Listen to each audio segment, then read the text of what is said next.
And we are live for another Founder Wisdom Pod coaching edition with Kimberly Houghton. She is live from South Africa. We're going to speak about coaching. We're going to speak about flow and neuroscience, some of my favorite topics today.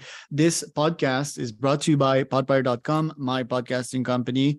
If you want to start, scale, or be invited to podcasts are just amazing to talk with guests like Kimberly, to get subscribers, to get leads, to get views, to get insights, to get even clients. So podpire.com if you want to start, scale, or be invited to a podcast. Kim, really glad to have you on. Can you introduce yourself? Tell us a bit more about your company and what you do. Excellent. Thanks, Charles. It's lovely to be here. So I'm originally from the UK, as you can probably tell, and now living out in Cape Town. I've been a coach for about 8 years now. And done training with some of the best, I'm very lucky to say.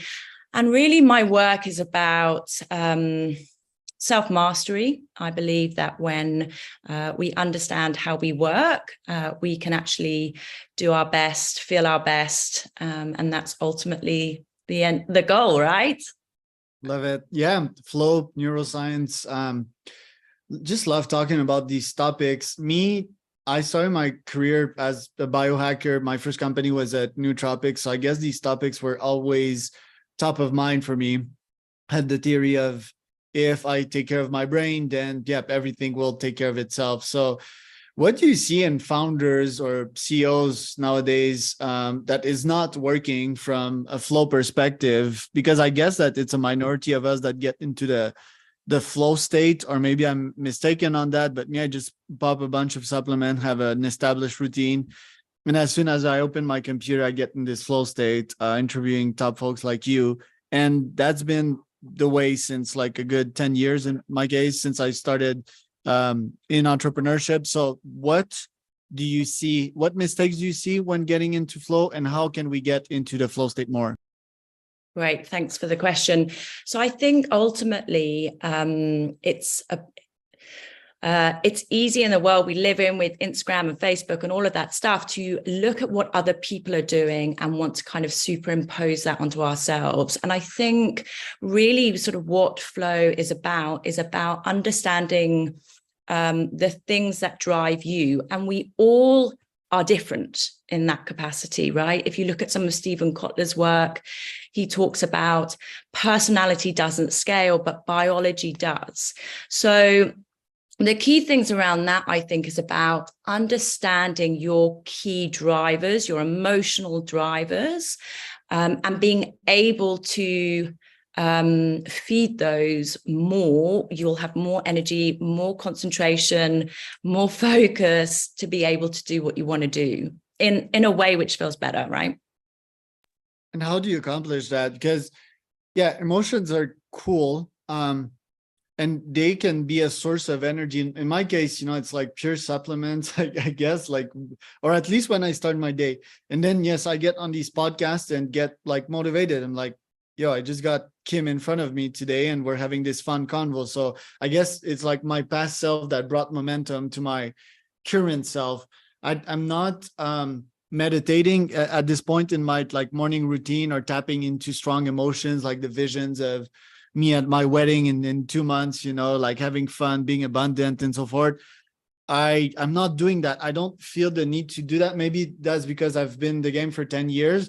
But for folks that are starting, I mean, that's pretty much free, right? Like visualization, which is why we recommend it to get in the flow state. How can they do that? Is it by, I don't know, listening to the same song every morning, closing their eyes, and just getting the flow state? Is it by using an app like Headspace or Othership.us, in which I'm an affiliate / partner there? How can you actually do that concretely? Great. So as human beings, we're emotionally led. Okay. And I think where the problem, not the problem, but the misunderstanding is we set goals to achieve something so we can feel a certain way. And it sounds quite simplistic, but if you think about a goal that you want, right, it's actually the emotional state that you're trying to go for. And often what happens with that, you become a slave to the emotional state. So the way to stop yourself falling into that is understanding, okay, cool. Like if I had already achieved XYZ, how would I feel? Right. And then you know what that driver is. And when we start to realize we can cultivate that emotion right then without the necessity to achieve it, it allows us to be able to take action from a far more empowered place and make better, quicker, faster decisions. And we don't feel the need to be caught on the hamster wheel of chasing the whole time, right? Like, oh, if I just get there, cool, you get there, breathe for a moment, and then there's the next goal. So then we actually start to realize we're far more powerful than we actually give ourselves credit for. But it's about understanding the difference between running for the external or cultivating it internally and then going after our goals. Right. Being a slave of your emotions. So you kind of mean that, okay, yeah, as humans, we have a thought first, that thought leads to an emotion, and that emotion leads to a general feeling. So you can do that positively or you can do it negatively. For example, I don't know, if it's Monday and Mondays are slower and you're not seeing any cash in the pipeline, for example, as an entrepreneur, are you suggesting that, for example, I should meditate, or I should review my state, I should have my emotions in check and understand that this is not the reality?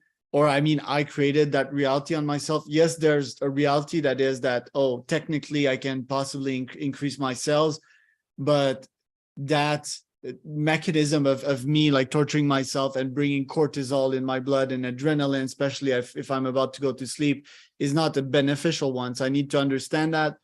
I need to stop that. And then I need to put myself in another positive state, probably through meditation.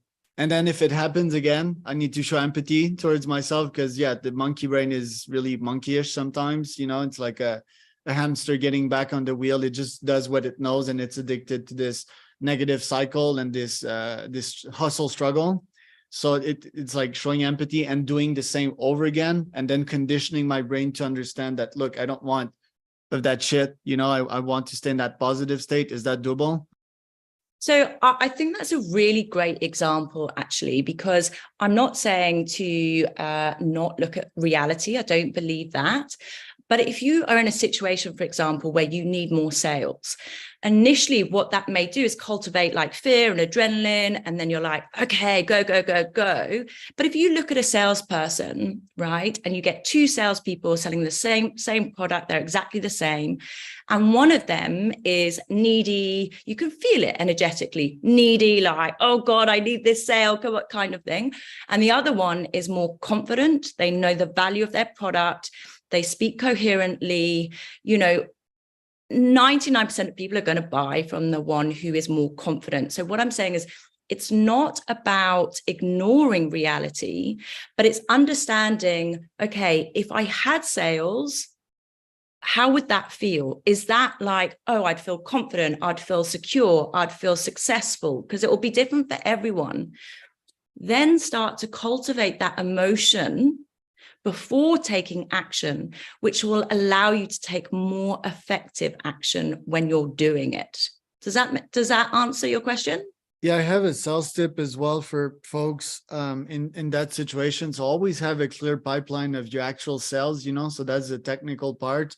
Then have your brain look at it and use that to convert and convey positive emotions, you know, because the thing with salespeople is that they get a bit lost, you know, like, oh, how much do I have in my pipe? Well, start by having an ICRM and having in front of you, in front of your eyes, and let the irrational part, just the emotions, create a positive feeling, and never go in the realm of scarcity, for example, because yeah, I see a lot of folks getting there. Oh, like, oh, let's cut the prices. Let's be needy here. Let's show some urgency. But yeah, you're just showing some weak energy. And if the prospect picks up on that, you might not even get the sell.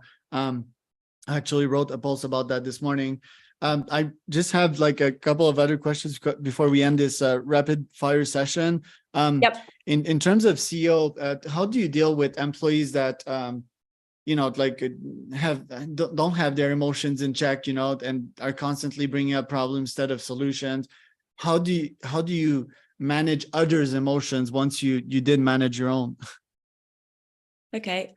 So I'm just, if someone else is struggling to kind of emotionally regulate, or they're like, you know, how would you manage? Is that what you're asking? Yeah, well, employees, most of the time, they're less virtuous, quote unquote. So they will, you know, like come up with fight or flight mechanisms if they're faced with the problems. Then you have to manage your own problems, sort of. So like, how do you regulate that as a human? Because I feel that as a CEO, most of the time, or default hardware state as humans is like, oh, this person's angry or is sad, then I need to feel these feelings also on my side. And it must be true, you know, they're sad or angry, it must be true. But in reality, emotions are very not rational, and sometimes they're very much a waste of energy. And I feel that on my side, I need to regulate that and tell them that everything's okay, and modify their biochemistry through that and get them back on track. What do you have to say on that, Meta? So I believe that all emotions have a positive intent. They just often have a really bad strategy in terms of meeting that. So I think if someone is struggling and having negative emotions, it's understanding what they're trying to achieve. Like, our brain is wired to go towards pleasure or away from pain, right? So they're probably in a more sort of, in the more like reptilian part of their brain, they're reacting, right? So they are making a decision which they think is going to take them away from pain, even though actually in the long run, it's causing more pain. So it's sort of just having, I'm a big believer in listening for a start, and not kind of directing onto people, getting a sort of an understanding of where they are and meeting them where they're at, and then just sitting down to figure, okay, well, what would be a better strategy in order to be able to do this, you know? Right. Yeah, that I'll let that sink in for the next couple of days in my case. Where can people find out more about you, Kim, and your coaching? Yeah, absolutely. So it's Kimberley, Kimberley -coaching.com. Love it. And I'm Charles Cormier, your host. If you want to start, scale a podcast, that's on podbuyer.com. Thank you so much, Kim. That was Kim Houghton. She is live from South Africa. If you want to